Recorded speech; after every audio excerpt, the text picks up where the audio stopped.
नवी मुंबईमध्ये मुसळधार पावसामुळे अनेक सखल भाग जलमय झालेत। एपीएमसी बाजार आणि समोरील मुख्य रस्त्यावर मोठ्या प्रमाणात पाणी साचलंय, त्यामुळे रहिवासी आणि प्रवाशांना प्रचंड त्रास सहन करावा लागतोय।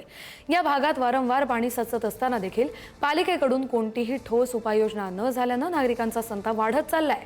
वाहतूकही विस्कळीत होते आणि परिस्थिती नियंत्रणात आणण्यासाठी प्रयत्न सुरू केले आहेत।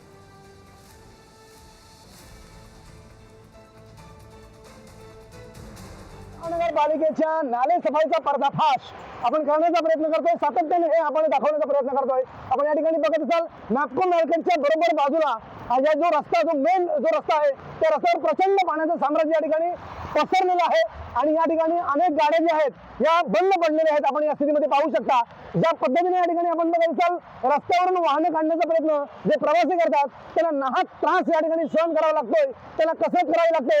मात्र या ठिकाणी नेहमी पाणी साचते आणि या नेहमी पाणी साचल्यामुळे या ठिकाणी कोणीच या ठिकाणी येत नाहीये। स्वतः जे आता प्रवासी आहेत त्यांनी मला स्वतः हात करून बोलवलेलं आहे आणि त्यांना काहीतरी बोलायचं आहे। तुम्हाला काय बोलायचं आहे?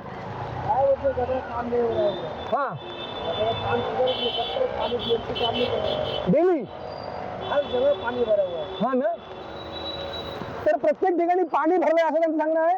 आपण या प्रवाशांच्या प्रतिक्रिया घेतल्यानंतर आपण पालिकेचे कोणी अधिकारी या ठिकाणी आहेत का किंवा पालिकेने या ठिकाणी पंप लावलेले आहेत का याची आपण तपासणी करूया। मी कॅमेरामॅनला सांगेन की एखाद्या पालिकेचे अधिकारी कर्मचारी कोणी उपलब्ध आहे का, कोपऱ्याला काही पंप वगैरे लावलेले आहेत का, या सगळ्या गोष्टी दाखवण्याचा प्रयत्न आपण करावा।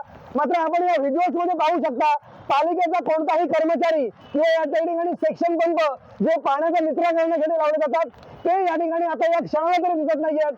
त्यामुळे याचा आपण तपासणी केल्यानंतर पालिकेच्या या भंगर कारभाराचा पुन्हा एकदा पर्दाफाश होताना दिसतोय। प्रमोद पाटील, पुढारी न्यूज, नवी मुंबई।